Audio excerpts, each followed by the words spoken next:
never imagined that joy could hurt this much. My body ached in places I didn't even know existed. My eyes were heavy with exhaustion. And yet, the moment I heard my baby's first cry, it was as if the universe had cracked open inside me. The maternity ward was bright, sterile, humming with machines and hushed voices of nurses, but all of that blurred into insignificance when they placed him in the incubator. My son, my fragile, tiny miracle, breathing unevenly under the soft blue light. I pressed my palm against the glass, whispering promises through the barrier, swearing I would protect him at any cost. At that moment, nothing else in the world mattered. Sleep should have come easily after the long labor, but my body resisted it. Every time my eyes closed, I jolted awake, straining to hear the faint whimpers from the incubator across the room.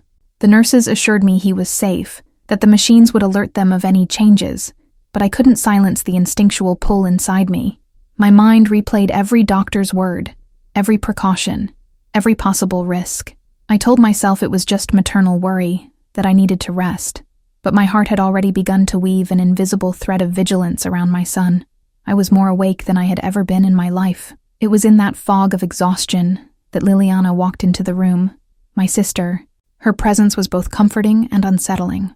She moved gracefully, her hair tied neatly back, her perfume leaving a faint floral trail in the air. She smiled at me, kissed my forehead, and said all the right words. "He's beautiful, Gianna. You did so well." And yet, when she leaned toward the incubator, her gaze lingered in a way I couldn't quite define. It wasn't unkind, but there was a depth there, a weight that pressed against my chest like a memory I couldn't shake. I wanted to believe it was just the exhaustion making me paranoid.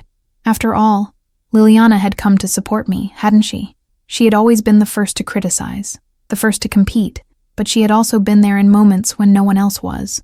I told myself that sisters carried their complicated histories like invisible luggage, that maybe the unease I felt was just old baggage re-emerging at the worst possible time. Still, when she placed her hand gently on the incubator's glass, I caught myself holding my breath, as if waiting for something to happen. Marco, my husband, arrived a few minutes later, his face flushed with both pride and exhaustion. He kissed me, whispered that he loved me, and pressed his forehead against mine in that quiet way of his that always steadied me. When he greeted Liliana, there was a polite smile, but I noticed the way his eyes narrowed for just a moment as they flickered toward her. He had always been cautious around my sister, never openly critical, but never entirely at ease either. Perhaps he sensed something I wasn't ready to admit yet. Perhaps he saw the undercurrent I tried so hard to dismiss. The night settled over the maternity ward like a heavy blanket. Nurses dimmed the lights, monitors beeped softly, and the rhythm of the hospital lulled most mothers into a fragile, restless sleep. Marco had gone home to shower and change, promising to return in the morning. That left just me, Liliana, and the fragile sound of my baby breathing inside the incubator. My eyelids grew heavier by the minute, but every time I started to drift, I saw the silhouette of my sister standing too close, watching too long. And yet, my exhaustion betrayed me. Slowly, inevitably, I surrendered to it.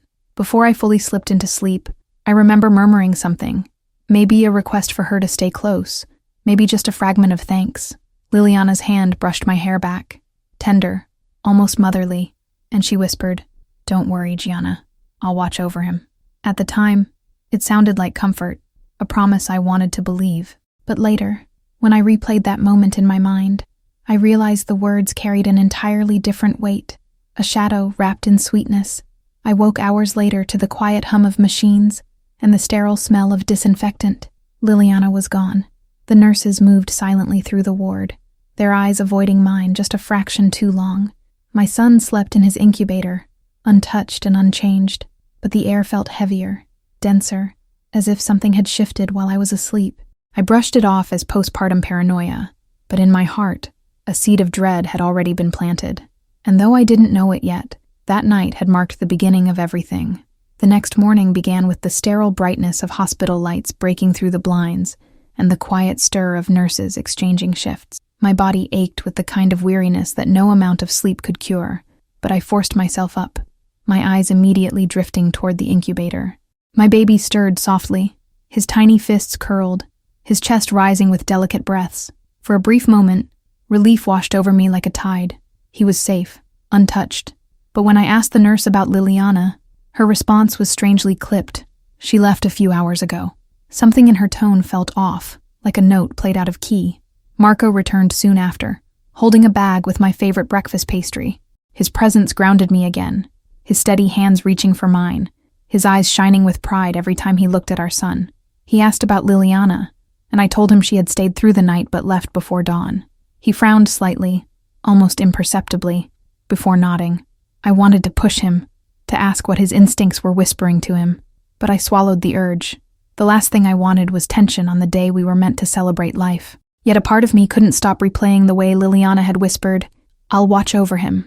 Later that day, Liliana returned, carrying flowers that seemed too extravagant for a maternity ward. She moved gracefully, smiling as if nothing could disturb her calm exterior. Yet I noticed details others might miss. The way her eyes darted to the incubator before acknowledging me, the slight tremor in her hands when she adjusted the vase. She leaned in close, congratulating Marco and me, but her words carried an edge, as if wrapped in layers of unspoken meanings. "He's lucky," she said softly, "to have you both." The pause before the word both lingered like smoke in the air. I tried to convince myself I was overanalyzing. After all, Liliana had always been dramatic, prone to saying things in ways that made others question her intentions. Growing up, she had been the star, beautiful, charismatic, the one our parents adored. I was the quieter shadow beside her, the one who kept secrets, the one who cleaned up her messes. Maybe motherhood had simply heightened my sensitivity. Maybe I was projecting my insecurities onto her. But even as I tried to dismiss it, I felt an old, familiar knot of unease tightening inside me. Marco sensed it too. When Liliana stepped out of the room to take a phone call, he leaned close to me and whispered, "Something about her feels different, off." His eyes searched mine, waiting for me to confirm his suspicions. For a moment, I considered brushing it off, telling him he was imagining things, but I couldn't. Instead, I admitted that I felt it too, that there was something unsettling about the way she hovered near the incubator. His jaw tightened, and he squeezed my hand. "We'll keep watch," he said firmly, and in that moment, his certainty steadied me. That night, as Marco dozed in the chair beside my bed, I found myself wide awake again. The maternity ward was quiet, the air heavy with the scent of antiseptic. I could see my son's tiny silhouette glowing under the incubator's soft light. My heart ached with love, but it also burned with something else, fear. I couldn't shake the thought of Liliana's hands on the glass, her whisper in my ear, her eyes lingering just a fraction too long. I promised myself then that I would request to see the maternity camera footage the hospital kept for security. It felt obsessive, paranoid even, but something inside me insisted I needed to know. When morning came, I finally asked the head nurse about the footage. She hesitated at first, surprised by my request, but after a long pause, she agreed to let me review it. "It's standard practice to keep recordings," she explained, her tone cautious. "But is something wrong?" I shook my head quickly, offering a flimsy excuse about wanting peace of mind. The truth clung to my throat like a stone. I didn't yet know what I was afraid of, only that I was. As the day wore on, Liliana visited again, her smile unwavering, her compliments flowing effortlessly toward every nurse and doctor. She brought gifts, joked with Marco, and behaved as though she belonged at the center of it all. But I noticed the way the staff avoided eye contact when she was near, the subtle stiffness in their bodies. And though no one said a word, I began to realize I wasn't the only one who felt the dissonance she carried with her. Something was wrong, and I was standing too close to the center of it, without yet seeing its full shape. By the end of that second day, I knew one thing for certain. The footage would reveal the truth. Whether it proved my paranoia or confirmed my dread, it held the answers I couldn't find in whispered suspicions and fleeting glances. I promised myself I would watch it as soon as I could, because no matter how much I loved my sister, no matter how much history bound us together, my son's safety came first, and if there was even a shadow of danger, I would face it head-on, even if it shattered everything I thought I knew about Liliana. The following morning arrived with a restless urgency, as if the walls of the maternity ward themselves were holding their breath. I had barely closed my eyes when the nurse returned, carrying a small laptop used for reviewing security footage. She looked uneasy, her hands fidgeting with the cords, her eyes flicking toward the incubator as though she didn't want to say aloud the reason I had asked. Marco stirred awake as she placed it on the tray beside me, his eyes narrowing with protective alertness. "You're really going to watch it?" he asked softly. I nodded, my chest heavy with dread. I needed to know. The nurse entered her credentials, and the black screen flickered to life, offering me the past 12 hours condensed into shaky grayscale images. At first, it looked ordinary. Nurses moving in and out, the occasional shadow from a doctor making rounds. My baby slept peacefully, the monitors blinking steadily. Nothing seemed out of place. But then, as the timestamp crawled closer to midnight, I saw her, Liliana. Her figure emerged in the corner of the frame, slipping into the room as though she belonged there, her posture almost rehearsed. My breath caught in my throat. She moved with eerie precision, pausing by the door to glance around before approaching the incubator. Her face softened as she bent over, her fingers brushing against the glass with deliberate slowness. The sight should have comforted me. It looked tender, almost maternal, but there was something unnatural about the way she lingered, her lips moving as though speaking words the camera couldn't capture. I leaned forward, straining, trying to read her expressions, but the grayscale blurred them into something ghostly. Marco pressed my arm, his jaw tight. "What is she doing?" he muttered under his breath.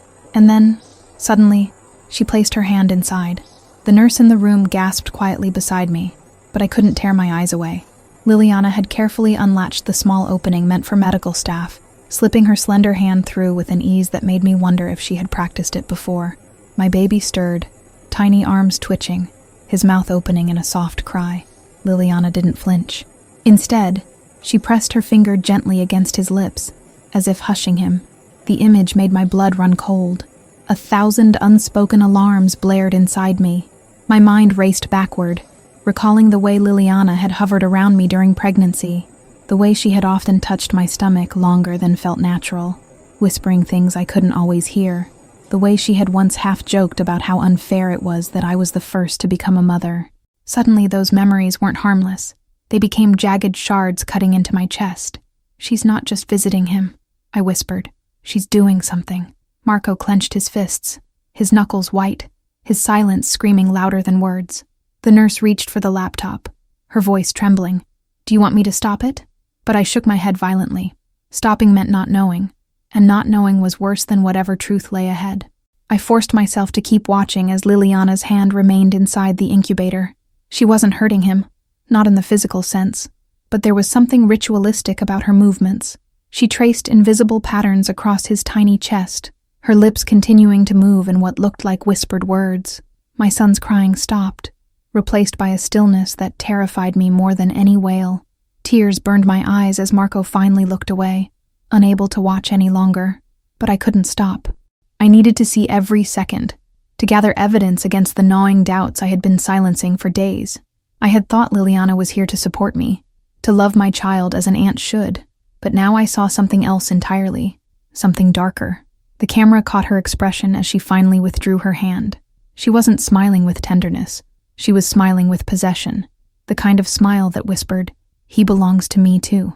When the footage ended, silence wrapped around the room like a shroud. The nurse excused herself quickly, promising to make a note of what she had seen, though her eyes betrayed unease. Marco turned to me, his voice raw with rage. "This isn't normal, Gianna." She crossed a line. I could only nod, my throat tight with grief and disbelief. Liliana was my sister, my blood, the person who had grown beside me through every childhood storm. But now, as I stared at the incubator, one horrifying realization settled into my bones. I no longer knew who she truly was. That afternoon, the weight of the footage sat on my chest like an anchor, suffocating me in silence. I hadn't spoken to Liliana since watching her hand linger over my baby's fragile body, but her presence pressed against my thoughts every moment. When she finally appeared in the doorway with her usual warm smile and a bag of fruit she claimed was just for me, I felt my stomach twist. I studied her face, the curve of her lips, the brightness in her eyes, and wondered how much of it was a mask. I forced myself to greet her, though my voice cracked. "You came early today." Liliana's eyes sparkled as she shrugged, placing the bag on the small counter. I couldn't stay away. "He's irresistible, isn't he?" Her tone was casual, almost playful, but something in it rang hollow. She walked straight toward the incubator, her movements soft and deliberate, as if she were rehearsing a role. Marco shifted uncomfortably beside me, his eyes narrowing, though he said nothing. I clenched my fists under the blanket, every nerve screaming to keep her away, yet some fractured part of me still yearned for an explanation, a reason to prove the footage had been misunderstood. She leaned in, peering at my son with an intensity that made my breath shorten. "He looks so peaceful today," she whispered, almost to herself. My baby stirred slightly, his tiny fists moving as if in recognition. Liliana's gaze lingered too long, and then she turned toward me, smiling with unnerving softness. "Do you know what's funny? When I look at him, it feels like he already knows me, like he's not just your child, but ours." The word ours cracked through me like a lightning bolt, but I forced myself not to flinch. I needed to hear where she was going with this. I laughed weakly, though my chest burned with fury. "He's my son, Liliana. Mine and Marco's." My words hung in the air like a barrier I hoped she wouldn't cross, but Liliana only tilted her head, her smile widening. "Of course," she said smoothly. "But don't you think some bonds run deeper than paperwork or biology? Some connections are written in places we don't even understand." Her eyes darkened with something unreadable, something that made me shiver. Marco finally shifted, placing his hand firmly on my shoulder, as though anchoring me to the reality I was losing grip of. Her words burrowed into me long after she left that day. I replayed the footage in my mind, pairing it with her cryptic whispers, piecing together fragments that had always seemed harmless before. The way she sometimes hummed lullabies I had never taught her. The way she spoke about motherhood as if it was a destiny stolen from her. My heart throbbed with guilt and suspicion in equal measure. Could this obsession be born from love, twisted by pain? Or was there something far more deliberate, something I wasn't yet ready to name? I lay awake that night, listening to the beeping monitors, and Liliana's voice echoing in my head. Sleep didn't come, only a restless half-dream where I saw her standing beside the incubator, whispering to my baby in a language I couldn't understand. I woke drenched in sweat, my pulse racing, only to find the room empty and still. But the unease wouldn't leave me. I couldn't keep this to myself anymore. I turned to Marco, who was half asleep in the chair, and whispered fiercely, "We need to do something. She's not just visiting. She's crossing boundaries." He rubbed his face, his eyes heavy with exhaustion. "I know," he admitted, "but she's your sister, Gianna. What do you want to do? Ban her?" His words hit me harder than he realized. Ban her. The thought seemed impossible, almost cruel. Liliana had been by my side through every hardship of our childhood. She had protected me when our parents argued, held me when I cried over heartbreaks, and celebrated every victory as if it were hers. But now the woman who had once been my protector seemed to have transformed into someone I didn't recognize. Still, she was blood. Could I really draw a line so sharp it would cut her out of my life? My heart warred with itself, torn between loyalty and the primal need to protect my child at any cost. The next morning, I asked the nurse if she could restrict visitors for medical reasons. She hesitated, clearly sensing the tension, but finally agreed. When Liliana arrived, cheerful as always, she was told she couldn't see the baby that day. From my bed, I saw her face shift, just for a second. The mask cracked, her smile faltered, her eyes darkened, and her jaw tightened before she caught herself. She turned, waved lightly toward me as though unfazed, but I saw it, a flash of fury, quick and dangerous, like a storm building beneath her calm exterior. And in that moment, my fear turned into something colder, certainty. The silence after her forced smile lingered longer than it should have, and I could still feel the chill of her eyes on me even after she left the hospital. Marco tried to reassure me, insisting that maybe I was just tired and projecting fears onto Liliana, but deep down I knew what I had seen. The look on her face wasn't disappointment, it was something far darker.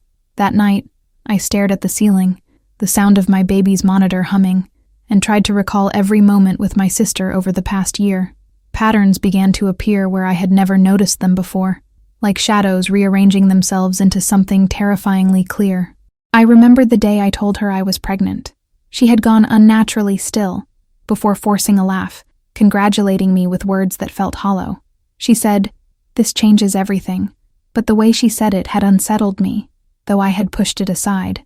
Later, during my pregnancy, she had insisted on coming to every ultrasound, every appointment, as if it were her child too. Back then, I told myself it was love, devotion, the bond of a sister. But now, with the footage burned into my memory, I began to see it differently. It wasn't love, it was possession. The next time she visited, I decided I wouldn't let her control the pace of our conversations anymore. I needed answers. She sat down, peeling an orange from the fruit bag she always carried, and I watched her hands. They were steady, calm, too calm. "Liliana," I said carefully, my throat dry. "Why did you look so upset yesterday when they wouldn't let you see him?" Her eyes lifted, and she smiled as if amused by the question. "Upset? I wasn't upset. I was just surprised. He's part of me too, you know. I've been here every step of the way." Her words made my skin prickle. "Part of you?" I repeated, my voice sharper than I intended. Liliana didn't flinch. Instead, she leaned forward, her tone lowering, like she was sharing a secret. "Do you think a bond like ours disappears just because he's your baby? You and I? Our lives are intertwined. What's yours is mine, Gianna. That includes him." My breath caught. I wanted to shout, to call her insane, but something in her eyes stopped me. It wasn't just obsession. It was conviction, as though she believed every word. Marco stiffened beside me, his jaw tight, ready to intervene if I lost control. I tried to push her further, to dig into the roots of her fixation. "Why him, Liliana? Why are you acting like he belongs to you?" For the first time, her mask slipped in a way she couldn't hide. Her lips trembled, and her gaze flicked toward the floor before she whispered, "Because he's the life I was supposed to have." The words spilled out raw, jagged, almost painful. She looked back up at me, her eyes shining with unshed tears. "You don't understand. Everything I wanted was taken from me, and then you got it instead." It should have been me holding a child. Her confession hit me like a blow. I had known Liliana had gone through heartbreaks, disappointments, even a miscarriage years ago that she had barely spoken about, but I never realized how deeply those wounds had carved into her soul. My heart twisted with pity and fear in equal measure. I reached for words, but none came. How could I comfort her when her pain had already twisted into something dangerous? How could I protect my son and still show compassion for the sister who once carried me through my darkest nights? My voice shook as I whispered, "Liliana, I'm sorry. I never wanted to take anything from you." But she wasn't listening. Her eyes drifted back to the incubator, her lips forming the faintest of smiles. "He feels safe with me," she said softly. "Didn't you notice? He moves when I touch him. He knows who I am, maybe more than you think." My chest constricted, every maternal instinct screaming. "He's not yours," I said, louder this time, a tremor in my voice. Marco finally stood, stepping between her and the incubator. The room filled with a heavy, charged silence. Liliana's face hardened, and for the first time, I saw something unmistakable: resentment. She rose from her chair, gathering her things, her eyes never leaving mine. "You don't have to understand now," she said calmly, though the calm was more terrifying than rage. "But you will. You'll see." She turned and walked out, her footsteps echoing in the hall. I sat frozen, every nerve on fire, my baby's faint breathing the only sound anchoring me to reality. Marco knelt beside me, his hand covering mine. "We need to protect him, Gianna," he whispered. My tears fell silently. In that moment, I knew the truth. Liliana wasn't going to stop. And for the first time in my life, I was truly afraid of my sister. That night, sleep became impossible. Every time I closed my eyes, I replayed Liliana's words. "What's yours is mine." They clung to me like a curse, seeping into the quiet of the hospital room and poisoning even the moments of calm when my baby rested peacefully in his incubator. I lay there staring at the monitor lights blinking, the sterile white walls closing in, while Marco slept fitfully in the chair. My sister's face, that disturbing mixture of longing and possession, wouldn't leave me. And with it came the chilling realization. Liliana wasn't simply grieving or jealous. She was plotting something. The following morning, I asked the nurse discreetly if the hospital's security team could review the visitation logs. She hesitated, glancing at me with curiosity, but finally agreed. "Is everything all right, Mrs. Russo?" she asked gently. I forced a smile, though my lips trembled. "I just need to be sure no one's bending the rules," I replied. When she left, I exhaled shakily. Marco placed a hand on my shoulder and whispered, "You're not paranoid, Gianna. She's unstable." The weight of his words struck me. He was right. For once, my fears weren't an exaggeration. They were survival instincts. By midday, I decided to call my mother. If anyone could shed light on what Liliana had been carrying inside her, it would be her. She answered in her usual warm but weary tone, and when I mentioned Liliana's visit, the line went quiet. "Mama?" I asked after a pause. She sighed, her voice lower, almost broken. "Your sister has been struggling more than you know. After she lost the baby years ago, something in her changed. She never talked about it, but I saw her spiral. She kept saying life had been unfair, that you were always given what she wasn't. I thought she'd healed, but maybe I was wrong." Her words sank deep into my chest like stones. Hearing that only deepened my fear. If Liliana had carried this bitterness for so long, then my baby was not just a child in her eyes. He was a chance to rewrite her story, to claim something she believed destiny had stolen. "Mama, she's dangerous," I whispered, my throat tight. My mother's voice shook. "She would never hurt you, Gianna." But I heard doubt in her tone, the same doubt that haunted me. "You don't know what I saw," I replied firmly. "You didn't see her face when they refused her. She's not just hurting. She's obsessed."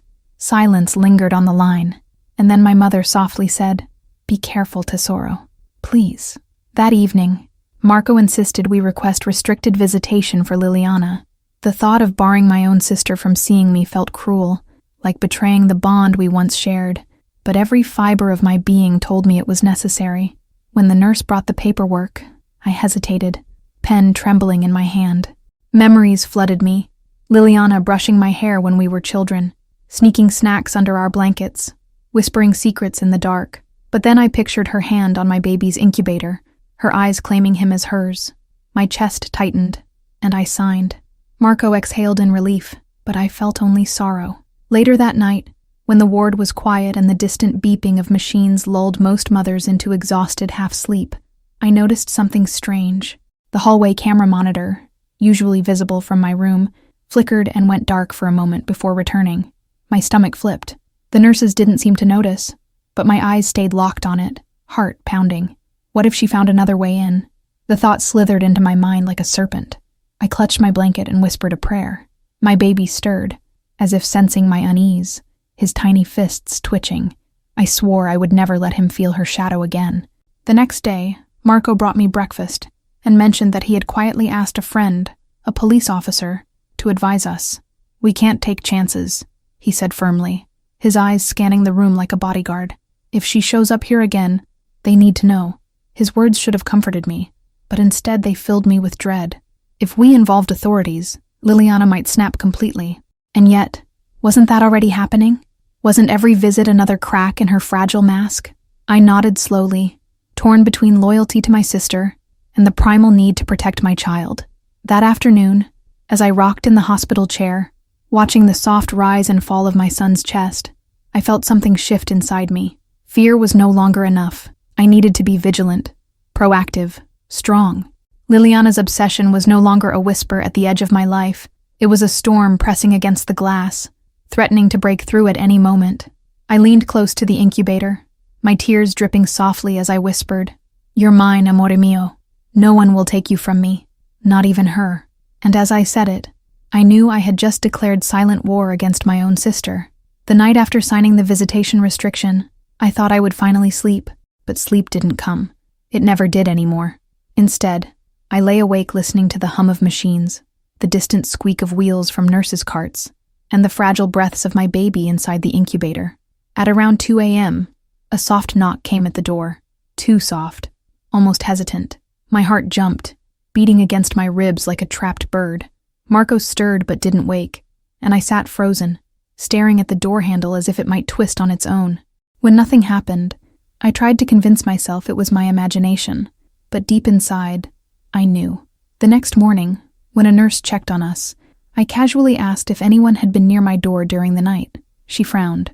"No one is scheduled to check rooms after midnight unless there's an emergency." I nodded, though a cold shiver ran down my spine. Later, when Marco went downstairs for coffee, I crept to the hallway camera monitor again. I replayed the footage from the early morning hours, my breath catching in my throat. And there it was, Liliana's figure, standing in the hallway just outside my door, unmoving, her silhouette like a shadow carved out of the dim light. She didn't knock once. She knocked 3 times. I pressed my hand to my mouth, terrified. She had found a way in despite the restrictions. She must have convinced someone to let her pass. Or perhaps she waited for a shift change when no one was looking. Either way, she was there, staring at my door like a predator waiting for a moment of weakness.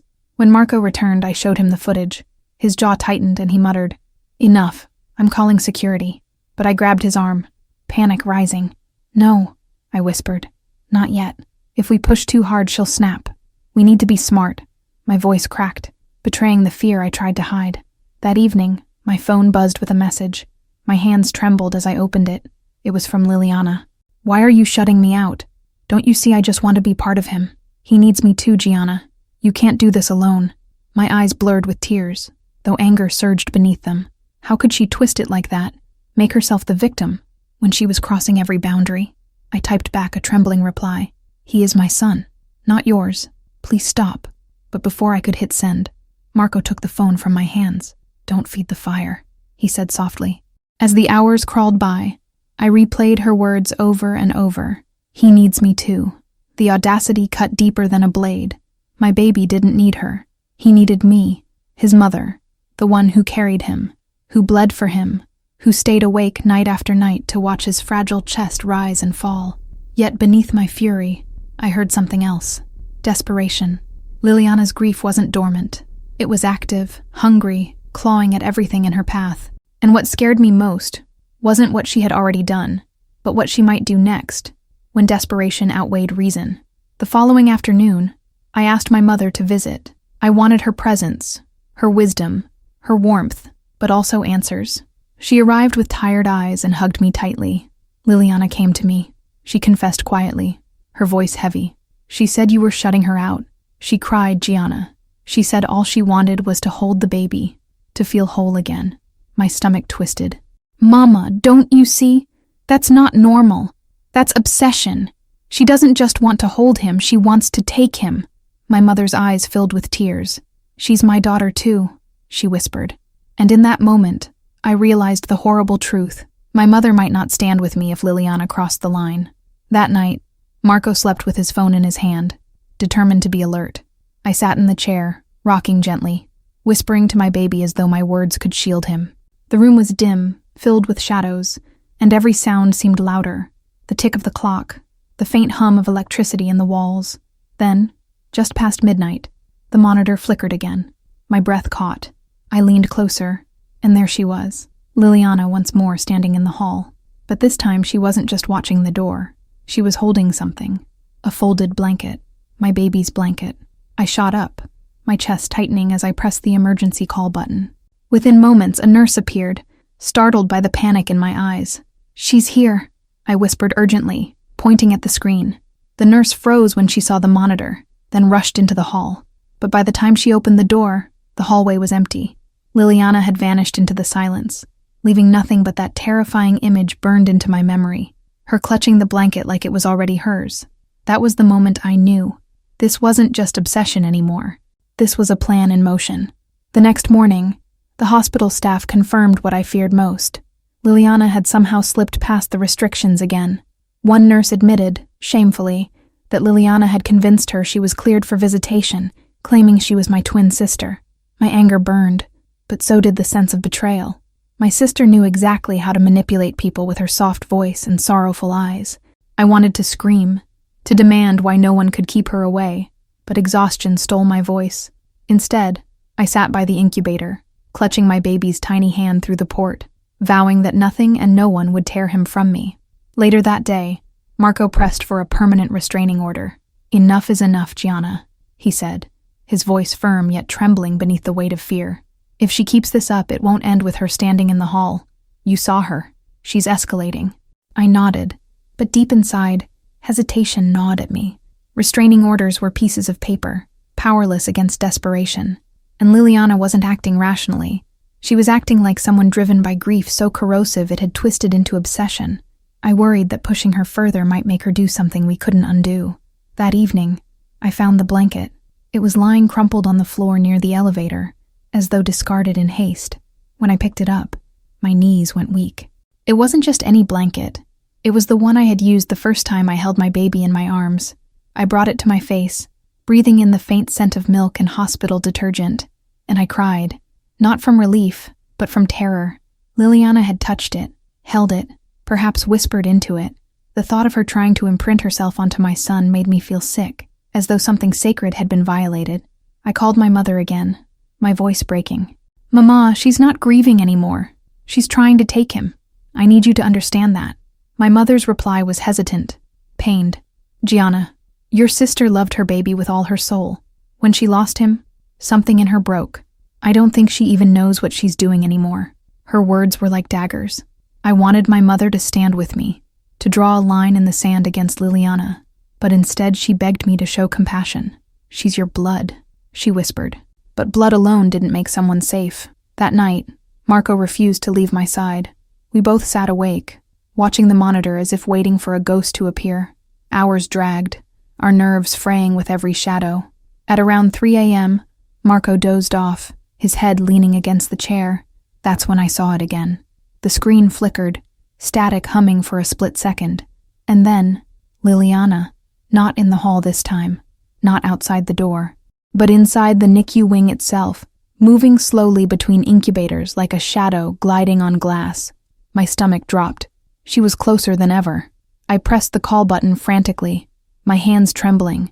But when the nurse arrived and checked the monitors, Liliana was gone. The footage was grainy, and the staff tried to reassure me, saying maybe it was a glitch or someone else mistaken for her.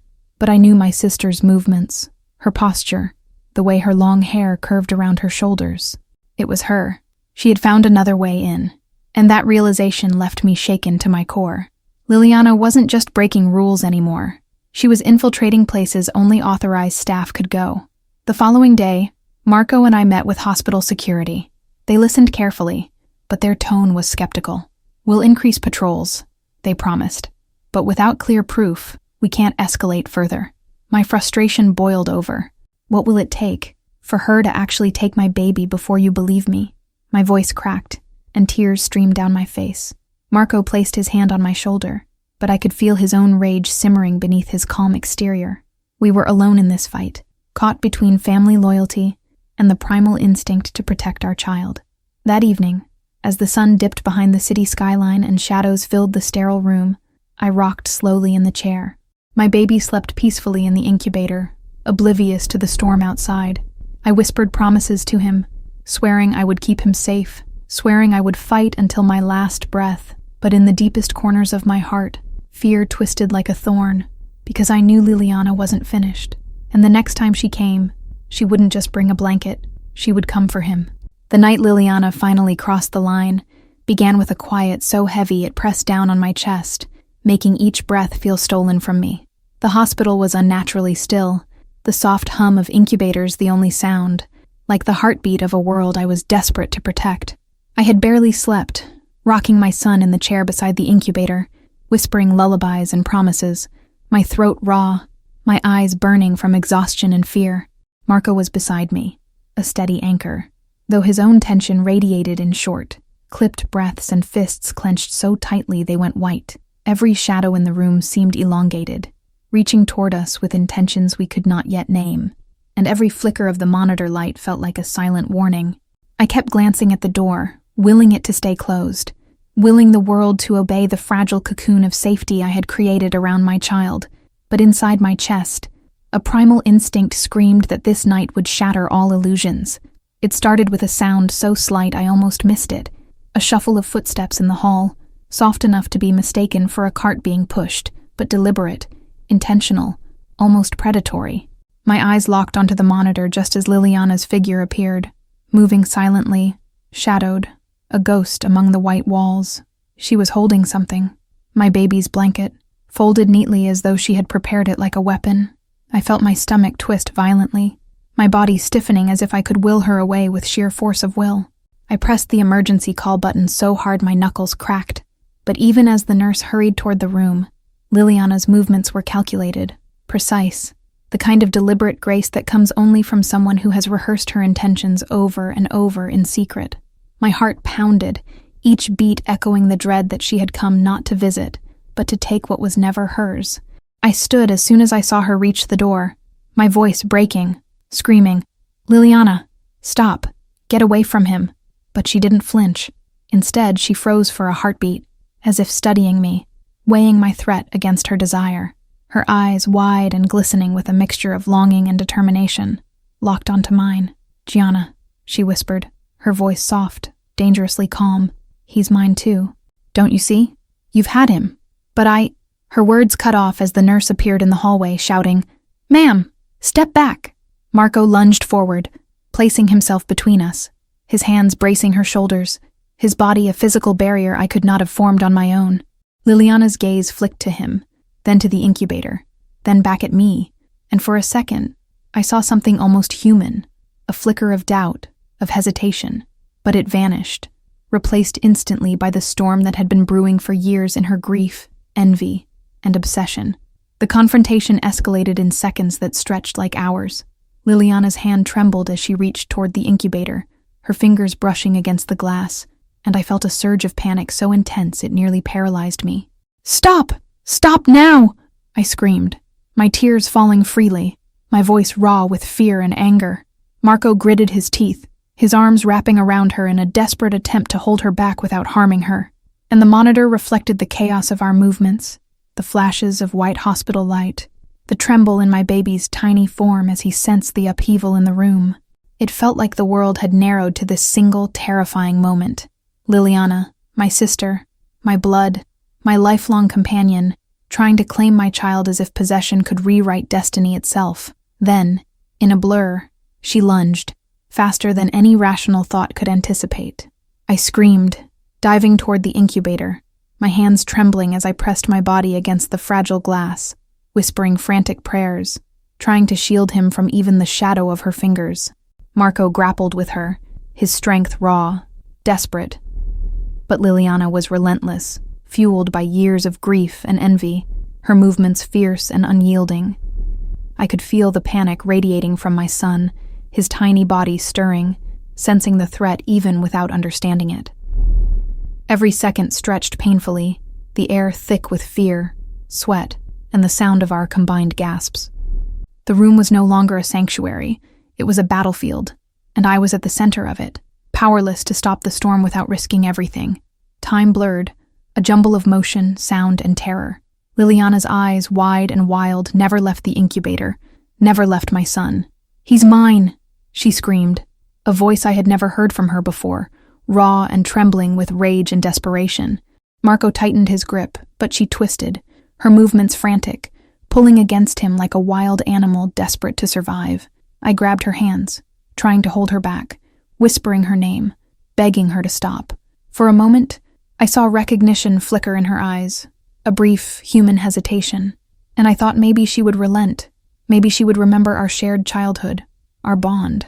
But that moment was gone as quickly as it came, replaced by the relentless, consuming obsession that had driven her here tonight. Finally, with a coordinated effort, Marco managed to pull her back from the incubator, and the nurse called security, arriving within seconds. Liliana's body went rigid, then limp as they restrained her, her face twisted in fury and despair. My knees buckled as I collapsed beside the incubator, clutching my baby, my tears soaking his blanket. He slept soundly despite the chaos, unaware of the danger that had nearly stolen him away. I held him close, whispering every promise I could think of, promising that he was safe, that I would protect him with every ounce of my being, and that no one, not even my own sister, would ever hurt him. As the police escorted Liliana out, she turned to me one last time. Her eyes burned with grief, envy, and something else. Something that was neither hate nor love, but the pure intensity of someone who had been broken and refused to heal. "You think you've won," she whispered, her voice barely audible. "But this isn't over. You'll see. He'll remember me." And with that, she was gone, leaving behind a trail of silence that pressed into the room like a living thing. I sank into the chair, my body trembling, my soul exhausted. My son was safe, but my heart was fractured, and I realized that nothing in our lives would ever be the same. The days following Liliana's removal from the hospital were a blur of exhaustion, relief, and lingering dread that refused to leave my chest. I could hardly remember when I last slept a full night, and yet my baby's presence demanded vigilance, attention, and care. Every time he stirred in his incubator, every tiny whimper or twitch, my heart clenched with both love and terror. Marco never left my side, his eyes constantly scanning the hospital corridors, his hands resting protectively on mine, as if our combined strength could ward off the ghost of my sister's obsession. Even in moments of quiet, I felt the weight of Liliana's threat lingering, an invisible shadow that made the sterile white walls of the ward feel suffocating, as though her presence had left residue on everything I touched. When my mother finally visited after the incident, I saw the guilt etched into her features like deep scars. She had tried to justify Liliana's behavior before, offering stories of grief, loss, and loneliness, but after witnessing the near disaster firsthand, her words faltered. I didn't know it had gotten this bad," she whispered, her hands trembling as she reached for my arm. I pulled back slightly, needing to maintain my own strength, needing to remind myself that my priority was the fragile life sleeping in the incubator before me. "It's not just grief anymore, Mama," I said quietly, my voice firm despite the rawness from days without proper sleep. "She crossed a line. She tried to take him. Do you understand that?" Her eyes filled with tears, and she nodded slowly, the lines of her face heavy with sorrow and regret. The security footage had been reviewed multiple times, each replay a dagger to my chest, but it also confirmed what I had suspected. Liliana had planned every move with meticulous care, studying the ward's layout, the nurses' routines, and my own patterns. She had come prepared, armed not with weapons, but with a knowledge that made her almost impossible to stop. Marco and I spent hours going over each frame, each movement, replaying the moments that had nearly cost us everything. I would never forget the look on her face as she hovered over my baby, whispering into the air as though trying to impress herself upon him in some way only she understood. That haunting vision remained with me, shaping every thought, every heartbeat, for the days that followed. Eventually, the hospital arranged counseling for Liliana, though I was skeptical of its efficacy. A week later, we received word that she had been transferred to a facility where she could be monitored, her access to my son completely restricted. Relief washed over me, but it was fleeting, because Liliana's words from that night echoed incessantly in my mind. "He'll remember me." The idea that she had already planted herself in my child's memory, even unconsciously, was unbearable. I hugged my son tighter than ever, whispering, "You're mine, amore mio. I will always protect you. No one can take you from me." His tiny hand wrapped instinctively around my finger, and I let out a long, shuddering sigh, feeling the first real wave of release since the nightmare began. The confrontation with my mother was perhaps the hardest part. For the first time, we spoke openly about Liliana's years of bitterness and jealousy, and about the fracture that had grown silently between us. "I see now," she admitted, her voice breaking, "how dangerous it became. I should have acted sooner, Gianna. I should have stopped her before it escalated."